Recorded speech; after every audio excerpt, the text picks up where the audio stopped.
প্রধানমন্ত্রীর পর এবার গঙ্গারামপুরে নারই এলাকায় সভা করতে আসছেন ভারতের স্বরাষ্ট্রমন্ত্রী অমিত শাহ।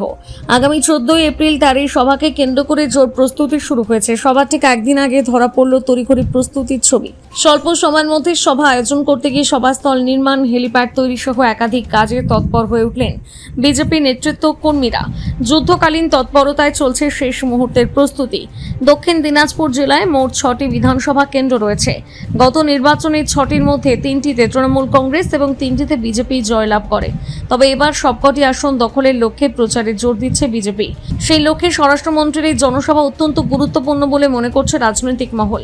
এ বিষয়ে গঙ্গারামপুর বিধানসভা কেন্দ্রের বিজেপি প্রার্থী সত্যেন্দ্রনাথ রায় জানান, গঙ্গারামপুর বিধানসভার মানুষ, তপন বিধানসভার মানুষ, কুমারগঞ্জ বিধানসভার মানুষ এবং কুশমন্ডি বিধানসভার মানুষ আবার আমরা ভীষণভাবে 4টে বিধানসভায় অত্যন্ত গর্ব অনুভব করছি যারা আমরা বিজেপি করি, যে আমাদের ভারতবর্ষের second in command Amit Shahji উনি 14 তারিখে আসছেন গঙ্গারামপুরে কোচিয়ানের সভা করবেন।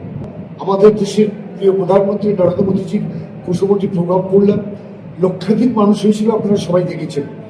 এবং সেদিনও আমরা খুব তাড়াতাড়ি সময় হলো আমরা প্রচুর মানুষ সেখানে উপস্থিত করাবো এবং অমিত শাহজির প্রোগ্রাম করব।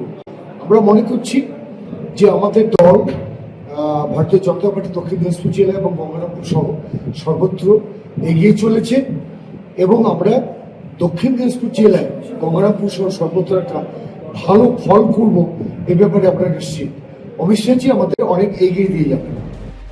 বিজেপির সূত্রে জানা গিয়েছে, গঙ্গারামপুরের নারই এলাকায় অনুষ্ঠিত এই সভায় গঙ্গারামপুর, কুমারগঞ্জ ও তপন এই 3টি বিধানসভা কেন্দ্রের কর্মী সমর্থকদের ব্যাপক উপস্থিতি থাকবে বলে আশা করা হচ্ছে।